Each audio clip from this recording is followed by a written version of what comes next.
par rapport à la dernière intervention de Michel Trégan, déjà je voulais la rassurer sur un point. C'est que tous ici, nous appartenons à des structures, à des institutions ou pas, mais quand on parle dans le cadre du FOD, on n'engage que soi-même.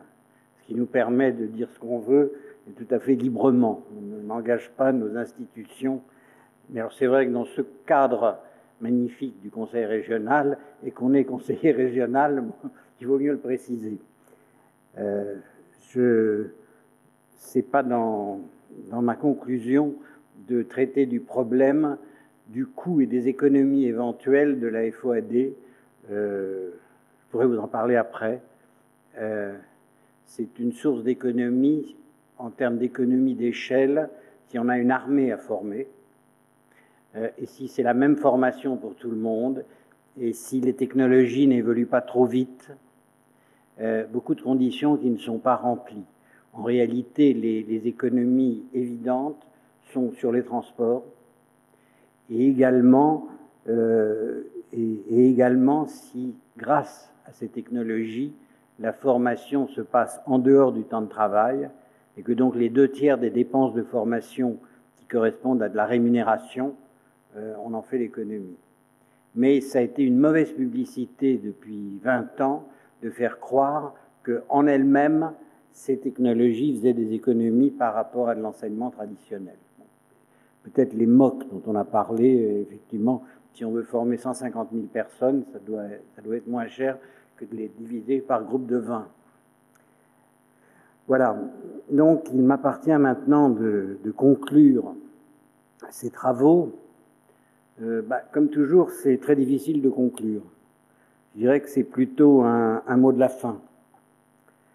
Un mot de la fin qui est aussi une introduction à la suite. Ces travaux ont été introduits par notre ministre.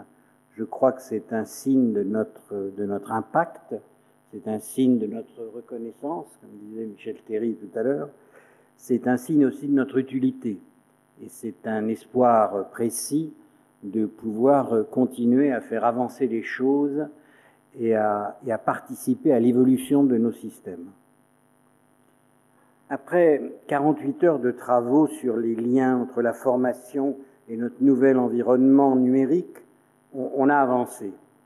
On a vu comment les orientations de notre effort de formation commencent à s'en saisir de ce nouveau contexte. Dans la VAE, dans les portfolios, dans les fameux MOOC, dans les réseaux sociaux, dans l'évolution du knowledge management, j'en oublie. On a commencé à voir comment l'informel peut et doit enrichir le formel. Mais il reste plein de questions. Heureusement d'ailleurs, sinon on n'aurait plus rien à faire. Il reste plein de questions. Et ces questions, je devais en débattre avec Pierre Caspar. Comme c'était marqué sur votre programme, et une méchante sciatique l'a retenu à Paris. Donc je vais essayer de dialoguer tout seul avec lui. C'est assez difficile. Non, je crois que la transition de société qu'on vit, la transition dans le type de lien entre les personnes, entre les hommes, de type de lien entre les hommes et leur passé, de type de lien entre les hommes et le savoir que nous commençons à vivre est comparable et de l'ordre de celle qu'a provoqué il y a maintenant bien longtemps le développement de l'écriture, ou le développement de l'imprimerie, ou le développement des moyens de transport. Socrate craignait l'écriture. C'est quand même intéressant. La maïeutique socratique, c'est-à-dire le chemin pour aller vers la vérité c'était aussi la vertu d'ailleurs, ça allait ensemble, nécessitait un long cheminement méthodologique, étape par étape. Et Socrate craignait qu'avec l'écriture, on allait squeezer toutes ces étapes, qu'on allait aller trop vite, et que justement, ce long cheminement méthodologique, il n'employait pas ces termes, était une nécessité pour consolider aussi bien la vérité que la vertu. qu'est-ce qu'il aurait dit avec un clic qui permet d'avoir le savoir du monde? Et qu'est-ce qu'il aurait craint? Ce qui est vrai, c'est que l'écriture nous a modifiés. Je dirais que comme l'agriculture, dans le fond, a changé notre rapport à la nature, l'écriture a changé notre manière de penser. Il y a un livre dont on a pas mal parlé, de Marianne Wolf, qui s'appelle Proust and the Squid, c'est-à-dire le calamar, c'est pas traduit en français, qui marque comment l'écriture a façonné notre intelligence, mais y compris au niveau de nos circuits neuronaux. C'est l'écriture, dit-elle, qui a permis de développer les capacités de généralisation, les capacités d'analogie, les capacités d'inférence, le passage de l'explicite à l'implicite. Et puis, c'est là où Proust intervient, un texte écrit permet d'aller au-delà du texte en rejoignant ce qui est écrit, sa propre pensée, et d'aller plus loin. Socrate avait peur de l'écriture qui exposerait les gens, disait-il, à la démagogie, au charlatanisme. Et pour lui, il y avait d'évidence un danger dans les raccourcis pour aller vers la vérité. Descartes dit à peu près la même chose. Le discours de la méthode, ce n'est rien d'autre que la méthodologie pour aller vers la vérité. Le risque n'a pas disparu. Mais l'écriture, boostée par l'imprimerie, puis par la généralisation de l'éducation, qui, quoi qu'on en dise, n'est pas encore tout au long de la vie pour la grande majorité des 7 milliards de terriens, elle a permis, cette écriture, le progrès de la société. Les craintes de Socrate étaient néanmoins justifiées, car il vivait au début d'une grande période de transition. Nous aussi, nous vivons au début d'une grande période de transition. Au-delà des problèmes d'usage des technologies pour développer la formation, le courant du travail du FOD,